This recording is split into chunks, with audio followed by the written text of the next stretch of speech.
In Stardew Valley, hanging out by the pool table in the Stardrop Saloon, there's an arcade machine. On it is a mini-game called Journey of the Prairie King. It's a fun little top-down shooter where you go from level to level shooting down enemies and collecting power-ups. When I first stumbled upon this game, I had fun. I played for 20 minutes, shot some bad guys, and then went back to the main game. But as I like to do with all my games, when I eventually looked at the Steam achievement list, one of them caught my eye. And little did I know that for the next 2 weeks, this stupid little mini-game was going to be the bane of my existence. One by one, I unlocked achievement after achievement, thinking, hey, this isn't so bad, all the while in complete denial about the eventual finale of my journey to 100%ing Stardew Valley. Eventually, I found my way back in the Stardrop Saloon, approaching that cursed arcade machine to face my final achievement, Vector's Challenge.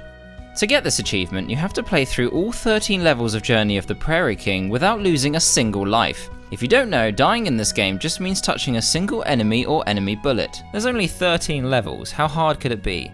I just have to get through... It's quite a short game, I just need to get... The amount of times I got all the way to the final boss just to get slapped by one of his stupid round bullets and have to redo the whole thing all over again. I almost gave up. But eventually I did it. I felt a sense of pride and accomplishment. Now I get this isn't the hardest achievement in gaming, but it's got to be up there.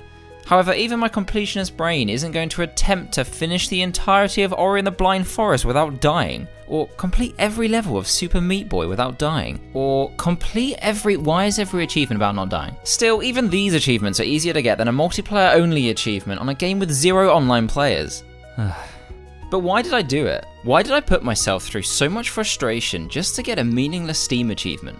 Well, for one thing, it felt really good when I finally managed to complete a task I'd spent so much energy on. But I'd be lying if I said a huge part of me didn't do it just so I could see that achievement pop and feed my monkey brain with that sweet hit of dopamine. And now I have another perfect game on my Steam profile. Just like with Platinum trophies on PlayStation, I have an unhealthy urge to complete things, to see that 100%, to get every collectible, to pet every dog. Hey, buddy.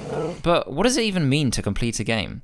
For a lot of them, you can reach the endgame credit sequence and still have about 200 side quests to complete, 38 playing cards to collect, and 8 mini-bosses to slay. And that's not even touching on the 20 achievements you can earn that include slay 25 zombie demons using the Spear of Frost while doing a triple somersault into the Sea of Souls, and find 1 banana. Oh, and the banana has a 0.1% chance of being looted from the final boss. For other more linear games, the main story is all there is. So once you reach the end, the only thing you can do is replay it. Although plenty of linear games still have collectibles that you can go back and collect via chapter select. When it comes to a movie, it's easy to know when you finish watching it when the credits start rolling. Unless, if you haven't read every single name in the credits, have you really finished it? What about if you missed a word a character said? Oh God, what about the hidden Easter eggs? The most straightforward way to complete a game would be to finish the main story and reach the credits. This makes sense, especially when most people have a lot more fun with this than hunting for collectibles in a side quest, although some of them are honestly better than the main quest line. You killed his mater and fucked his pater. But the prophecy said Pater would scream to the gods in agony. Oh, he screamed, but not in agony. What's interesting is most people don't even make it this far. I looked at over 50 games on Steam and found that on average, only 34% of players actually finish a game. I mean, only 76% of players have completed the tutorial mission in Jedi Fallen Order. Just under a quarter of players started the game, did a backflip, and were like, yeah, I'm alright actually. But whether it's a compelling story-driven game or a hyperactive, combat-focused extravaganza, most people are going to have a lot more fun with the main game than they are with finding 100 golden bananas. So it makes sense that this area should be where the developers put the most care and attention. This does, however, mean that side quests and achievements do get thrown to the wayside. Most open world games nowadays feel the need to make their games as huge as possible, both with the size of the map and the number of things to do, but this often ends up with a player traversing a dull and empty map with monotonous missions. However, if done correctly, this can be a brilliant experience. An example of this is Red Dead Redemption 2.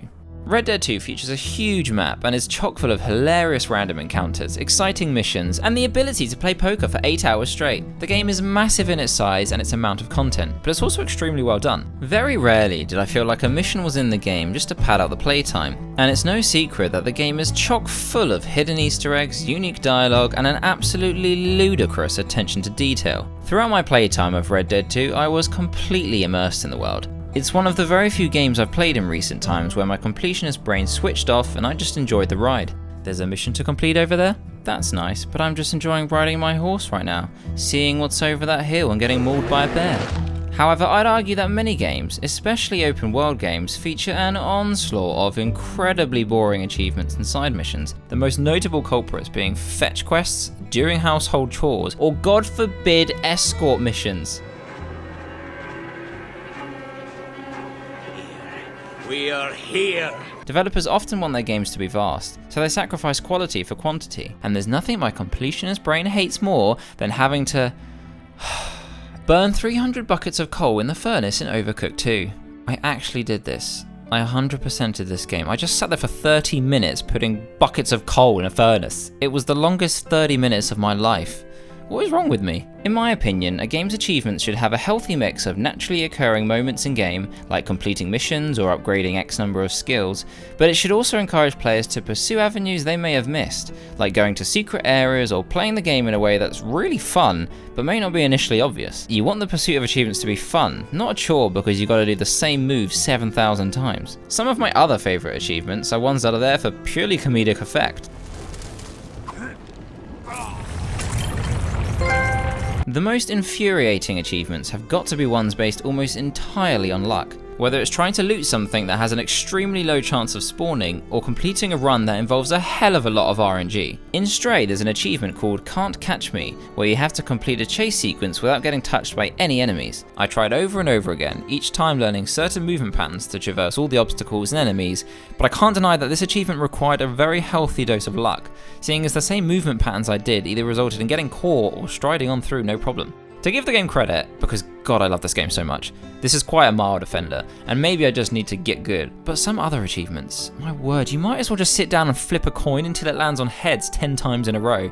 Actually, you should do that, because you're more likely to get 10 heads in a row than get this achievement. In The Witcher 2 there's a dice poker minigame. The achievement requires you to roll a 5 of a kind, the odds of which are 1 in 1,296, or 0.08%. You can re-roll any number of dice once after your first roll, but that doesn't really help your odds too much, and is especially annoying as your opponent can fold if you get a strong first roll, such as a 4 of a kind. An absolutely ridiculous achievement that requires no skill whatsoever. It's just a game of sitting around and waiting for the RNG to go your way. For comparison, the odds of flipping 10 heads in a row is 1 in 1,024, but you may still be gunning for this achievement, despite the fact I seriously doubt anyone is having a whale of a time getting this bad boy. But why?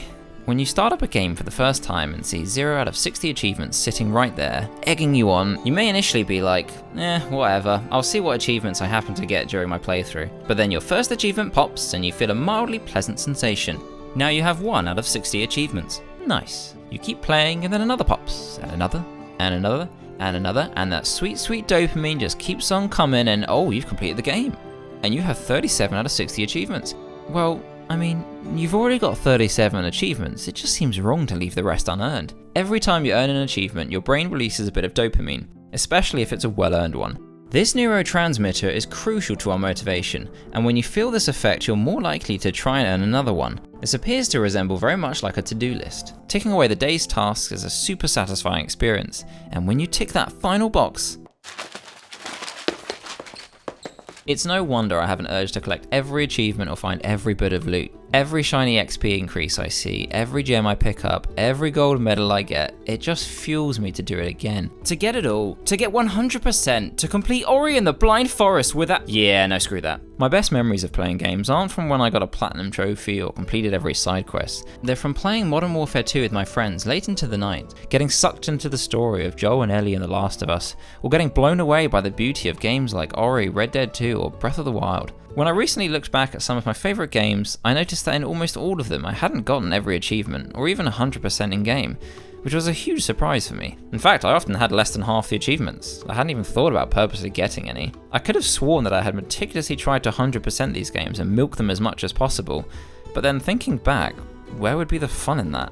Games nowadays take full advantage of these dopamine hits, most notably in the form of battle passes. With a live service game that constantly churns out skins and loot and seasonal updates, it plays on people's desires to both collect everything they can and to make sure nothing is incomplete. The loot that comes from leveling up a battle pass is typically stuff that will never be shown again after the limited window that you're able to get them, and the only way to get them is to keep playing the game. Just pump up those hours and you'll get the latest skin or decal. But the problem is, the hours you're spending on this game are hours taken away from another game that could be a lot more fulfilling. Now don't get me wrong, I think keeping a game you love somewhat fresh with constant new loot is good. Who doesn't love new stuff? But the other side of the coin is that in order to get said loot, you almost have to make this one game your only game. With your days spent at work or at school, people don't have hours a day to spend gaming. So do you really need to level up that battle pass? Is it actually enjoyable, or do you feel you have to because otherwise you'll never see that gold explosion at level 70 again? But I reckon if you mildly enjoy it, having a system that encourages you to put in more hours in order to unlock the latest skins can be enough to tip you over the edge and hook you into it.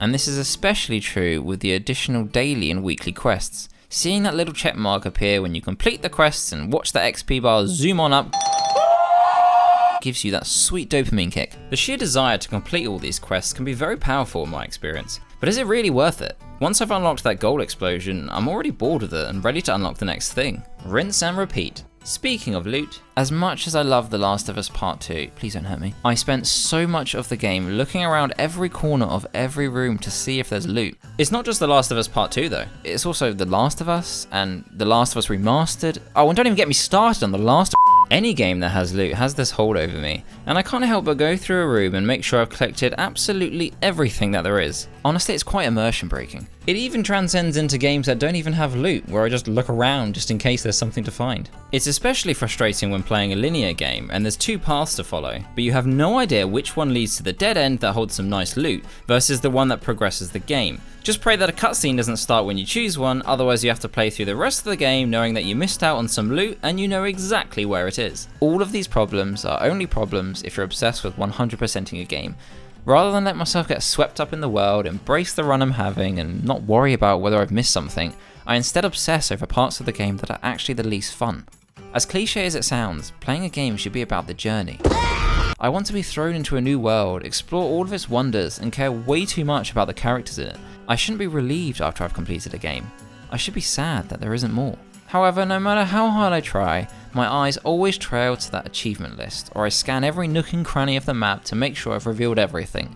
I needed to learn a lesson from the 66% of players that don't finish games. Are you ready for a revolutionary new method? I stop playing a game when I stop enjoying it. I know it's absolutely ridiculous. But due to my insatiable urge to complete every aspect of a game, I often find myself still playing after having sunk 30 plus hours into it because I just have to complete it. I'm already halfway through the game, I might as well keep going, right? Leaving a game unfinished in my library just looks messy and fills me with a ugh feeling. It's the classic sunk cost fallacy. But it got so bad for me, I'd play a game for as little as 2 hours and still be like, well, I've started it now, I can't just quit once I've begun, no matter how much this game sucks.